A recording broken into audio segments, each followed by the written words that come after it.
Okay, I want to go to some really incredible video this week. If you have not, and the only way you could not know this is if you just have been like somewhere in Antarctica and had no internet, TV, radio, anything.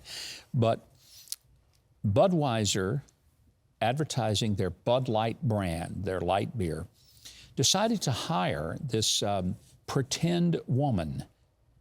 This person is a biological male. He pretends to be a woman, actually pretends to be kind of a ditzy teeny bopper. His name is Dylan Mulvaney. Mm-hmm. He actually got invited to go visit Joe Biden at the White House. Heck, I hadn't been invited to go see Joe Biden, not that I care. But he's become this TikTok internet star. So Budweiser hires him because they want to show that they're inclusive and that they're very diverse. And the marketing person, we'll get to that in a moment, but here's what created a firestorm for Anheuser-Busch. Hi. Impressive carrying skills, right? I got some Bud Lights for us. So, I kept hearing about this thing called March Madness, and I thought we were all just having a hectic month, but it turns out it has something to do with sports. And I'm not sure exactly which sport, but either way, it's a cause to celebrate. This month, I celebrated my day 365 of womanhood, and Bud Light sent me possibly the best gift ever, a can with my face on it. She celebrated her 365th day of womanhood. No, she didn't. She's not a woman. She is a man. And you look at that and you're thinking, Yeah, what a mess, though. The beginning of a hot big mess. Mess, indeed. Anyway, so this ad goes out. Well, since then, the boycott of Budweiser has resulted in about a $7 billion as with a B, market valuation loss. And it has had serious repercussions from all kinds of people. And I think one of the things you'll find it funny is that there are a lot of reactions, one of which is these guys from Oklahoma that took a steamroller to like a warehouse full of Budweiser. Watch this. You can see them just running over case after case after case of Budweiser. Now, this did not affect me at all for the simple reason. I know a lot of our viewers will find this hard to believe. I've never tasted beer, never tasted it. Why? Because I smelled it when I was a teenager. Somebody tried to offer me some. Here, try this. And I smelled it. I said, oh my gosh, it smells awful. It smells like something that's gone bad. And my friend said, you have to develop a taste for it. I'm a very logical person. That didn't make any sense to me. Why would I ingest something that was as repulsive just to smell it? Why would I take that into my mouth? He said, yeah, but if you keep doing it, you'll get used to it and you'll develop a taste. I said, that makes no sense at all. Why don't I just wait for something that I already have a taste for? Wave a bucket of the Colonel's chicken under my nose. That I can relate to. The beer, no thanks. And I never touched a drop of it. That is the truth. So it wasn't a big moral reason or something like that. I just decided, no thanks. Well, looks like there's less that have a taste for it now for Bud Light, too. I was going to say, you know, somebody had a meme. It was beautiful. It said that Budweiser did more for... Oh, in 2 days than in 88 years for us, for alcohol. AA. Or yeah. AA, for AA, yeah. Did in 88 years. Got more people to stop drinking in 2 days than AA did in 88 years. Yeah, I saw wow, that too. that was brutal. You know, the sad part is some people are innocently hurt by this. This delivery guy is a good example. Sole product of the company I work for is Anheuser-Busch products. So with all this canceling going on,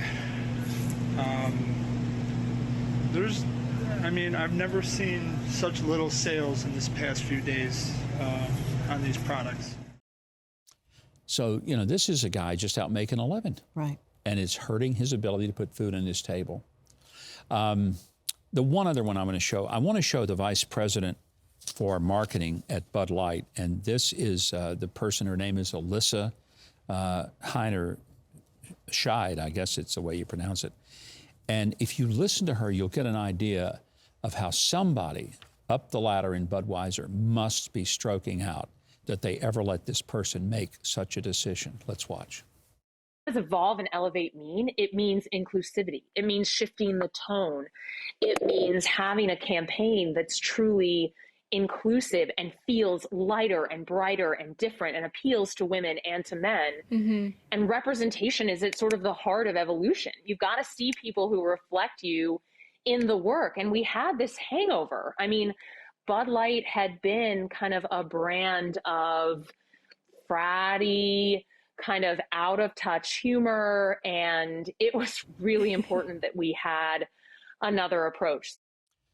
You were brilliant with that, Alyssa. Great job. You took Bud Light from the top of the heap of all brands, and you brought it where we can't even see it. It's down so far under the pile.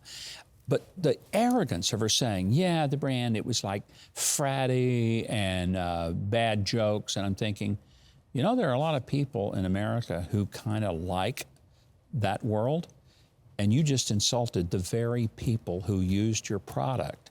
So now what have you done? You lost them. You lost them all. Great work. This week, the executives at Anheuser-Busch said they didn't know anything about this. This decision was made below them, and they were not aware that it was being done. Well, let me ask you this. If you really are running the company, is that person still employed by Budweiser? Because if so, then she's running the company. You aren't.